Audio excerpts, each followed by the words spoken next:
लाडकी बहीण योजनेच्या लाभार्थी महिलांच्या अर्जांची छाननी शक्य नाही.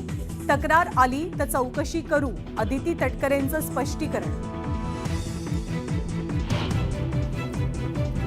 16 ते 21 डिसेंबर दरम्यान नागपुरात हिवाळी अधिवेशन.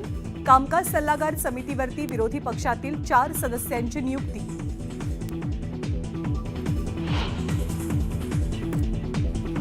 नाना पटोले 208 मतांनी वाचले. ईव्हीएम घोटाळा असता तर तुम्ही इथे नसता. एकनाथ शिंदेंचा नाना पटोलेंना खोचक टोला. पटोलेंकडनंही पलटवार.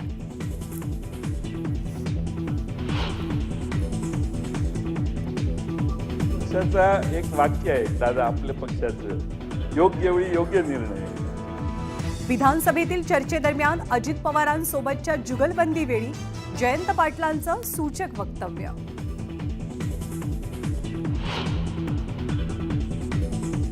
अमृताहुनी गोड नाम तुझे देवा असं संतांनी म्हटलंय.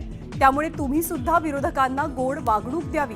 फडणवीसांना विनंती करत रोहित पाटलांची मिश्किल टिप्पणी.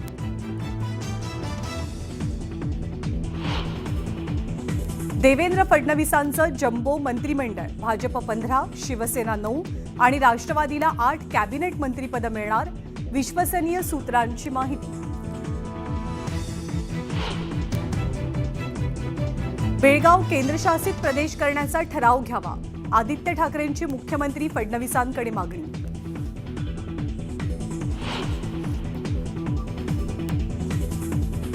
वक्फ बोर्ड दुरुस्ती विधेयक मंजूर करावं, राज ठाकरेंची मागणी. लातूरमधील 103 शेतकऱ्यांना बजावलेल्या नोटिसीवरती संताप. नोटिशी पाठवल्या नसल्याचा वक्फ बोर्डाचा खुलासा.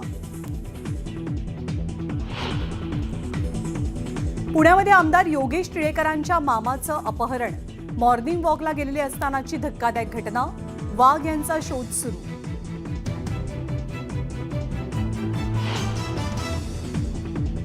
राज्यपाल पद मिळवून देण्याचा आमिष दाखवत तामिळनाडूतल्या शास्त्रज्ञाला 5 कोटींचा गंडा.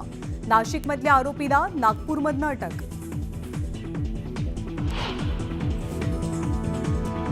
संजय मल्होत्रा होणार आरबीआयचे नवे गव्हर्नर. केंद्र सरकारची घोषणा. संजय मल्होत्रा सध्या महसूल सचिव पदावर कार्यरत. पुष्पा 2ची बॉक्स ऑफिसवर बंपर कमाई. जगभरात कमावल्या 800 कोटी. भारतात 4 दिवसात 532 कोटींचा गल्ला.